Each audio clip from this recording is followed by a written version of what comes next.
6 মাসেরও বেশি সময় পুরান ঢাকার ডিস্টিলারি রোড খুঁড়ে ফেলে রাখা হয়েছে। কোনো যানবাহন চলাচল করতে না পারায় ভোগান্তির শিকার হতে হচ্ছে এলাকাবাসীকে।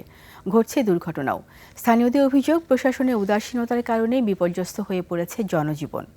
বিস্তারিত সঞ্জয় অধিকারী রিপোর্টে। কালার এক্সপার্ট ডার্ক স্যাপ এবং মাইল্ড অন হ্যান্ডস টেকনোলজি সমৃদ্ধ অরিক্স অ্যাডভান্স ডিটারজেন্ট পাউডার আপনার লন্ড্রি এক্সপার্ট। ঢাকার গেন্ডারিয়া এলাকায় দীর্ঘদিন ধরে সড়ক খুঁড়ে ফেলে রাখায় জনজীবনে নেমে এসেছে চরম দুর্ভোগ। কাঠের পুল থেকে ধূপখোলা বাজার পর্যন্ত গুরুত্বপূর্ণ এই সড়কটি মাসের পর মাস অচল থাকায় মারাত্মকভাবে ব্যাহত হচ্ছে দৈনন্দিন জীবনযাত্রা। যান চলাচল সম্পূর্ণ বন্ধ থাকায় চরম বিপাকে পড়তে হচ্ছে শিশু ও শিক্ষার্থীদের। প্রতিদিন ভাঙা রাস্তায় পায়ে হেঁটে স্কুল কলেজে যেতে হয় তাদের। আমাদের তো অনেক ভোগান্তি হইতাছে, বাচ্চা কাচ্চা যাইতে কষ্ট হইতাছে।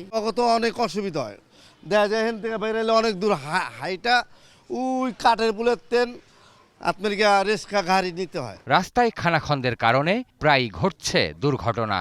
এরই মধ্যে অনেকেই আহত হয়েছেন বলে জানান ভুক্তভোগীরা। রাস্তা ভাঙা তো অনেক মানুষ পয়রা ব্যথা পাইছে, আহত হয়েছে। বুড়া লোক যারা আছে উপুতে পড়ে জায়গা, হাত পা ভাঙিয়া যাক, অনেকের কপাল ফেটে গেছে গা। সড়কটি দীর্ঘদিন অচল থাকায় স্থানীয় ব্যবসা প্রতিষ্ঠানগুলোতেও নেতিবাচক প্রভাব পড়েছে।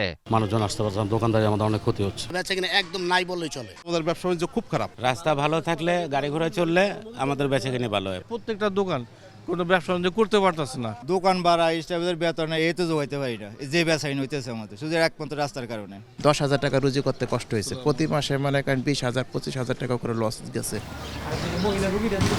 এলাকাবাসীর অভিযোগ, ঠিকাদারের গাফিলতি ও কর্তৃপক্ষের নজরদারির অভাবেই এই পরিস্থিতির সৃষ্টি হয়েছে।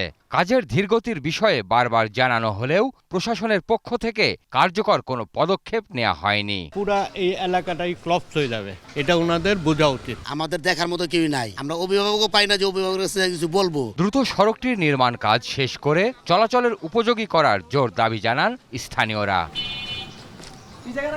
সঞ্জয় অধিকারী, 21 টেলিভিশন, ঢাকা।